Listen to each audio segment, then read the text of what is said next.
hoje, amanhã, e não é bem assim. As profecias, propriamente ditas, mesmo pelos profetas do Antigo Testamento, porque hoje nós não temos mais profeta, nós temos irmãos e irmãs que recebem os dons espirituais, né? E entre os dons espirituais, eles recebem o dom de profecia.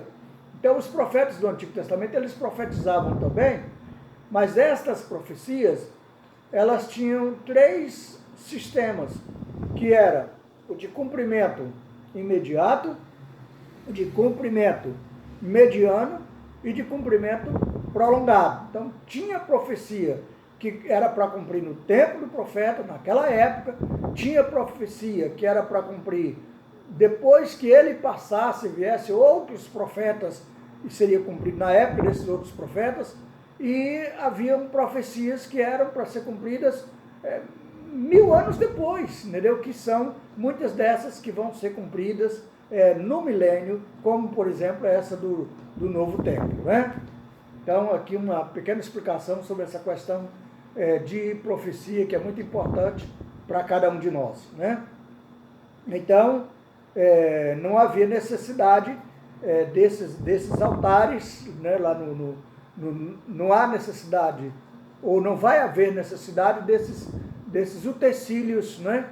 Mesa de propiciação, candelabro e a bacia de bronze. Não vai haver essas necessidades, porque os sacrifícios ali são sacrifícios diferentes. Naquela época, os sacrifícios que eram feitos, com a matança de animais, eles eram feitos para, vamos dizer assim, cobrir o pecado. Eles não apagavam o pecado, eles não erradicavam o pecado, mas eles simplesmente cobriam o pecado. É como se você pegasse uma parede manchada e você pegasse uma outra tinta e passasse por cima daquelas manchas. Então, você não apagou aquelas manchas, você cobriu as manchas. Então, a Bíblia diz que o sangue de Jesus Cristo nos purifica de todo o pecado. O sangue de Jesus Cristo, ele apaga a mancha, ele apaga o pecado. Então, aqueles sacrifícios do Antigo Testamento não tinham efeito de erradicação do pecado, certo? Agora, no novo templo, no milênio, aí sim haverá a erradicação do pecado para aqueles que estão na adoração ao Senhor.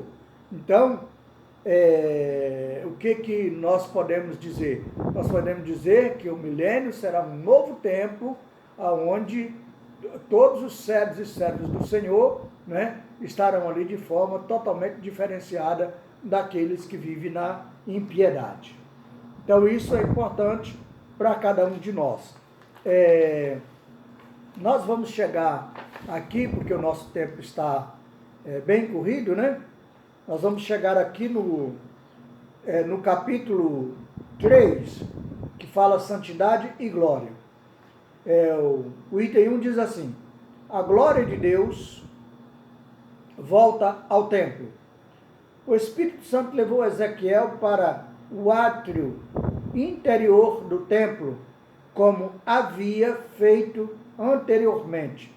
Vimos isto na lição.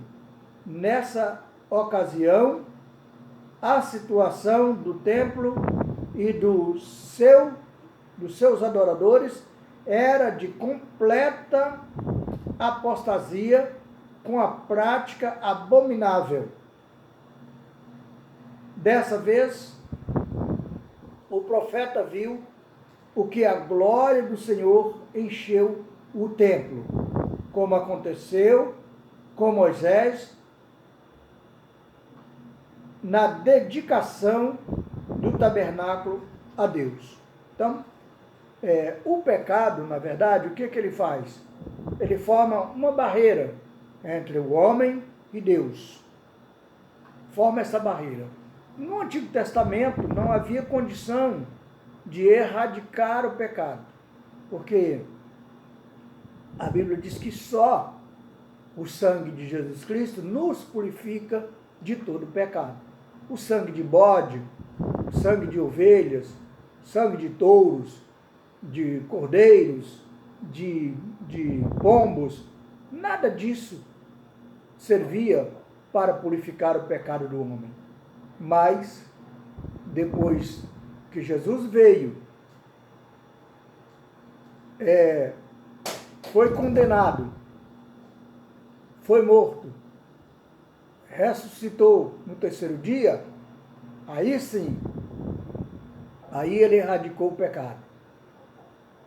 A Bíblia diz, né, a palavra do Senhor diz que ele levou, lá no livro de Isaías, ele levou sobre si todos os nossos pecados. O item 2, a identidade do guia celestial. Na sua visão, Ezequiel viu no interior do templo um personagem, diz o profeta, um homem se pôs junto a mim. Pelas características, tudo indica se tratar do anjo do Senhor, que é o próprio Jeová, pois ele fala em primeira pessoa. Este é o lugar do meu trono, é o lugar da planta dos meus pés. Bem, aí a gente chama isso aqui no Antigo Testamento, as aparições de Jesus no Antigo Testamento, quando ele, ali quando os Sidraque, Misaque e Abdênego foram lançados na fornalha de fogo, né? Ali apareceu um quarto homem, que, segundo a descrição, parecia com o filho dos deuses, né? Que é o que o Antigo Testamento pregava. Os pagãos não conheciam Deus, não sabiam quem era o verdadeiro Deus, né? Então, quem não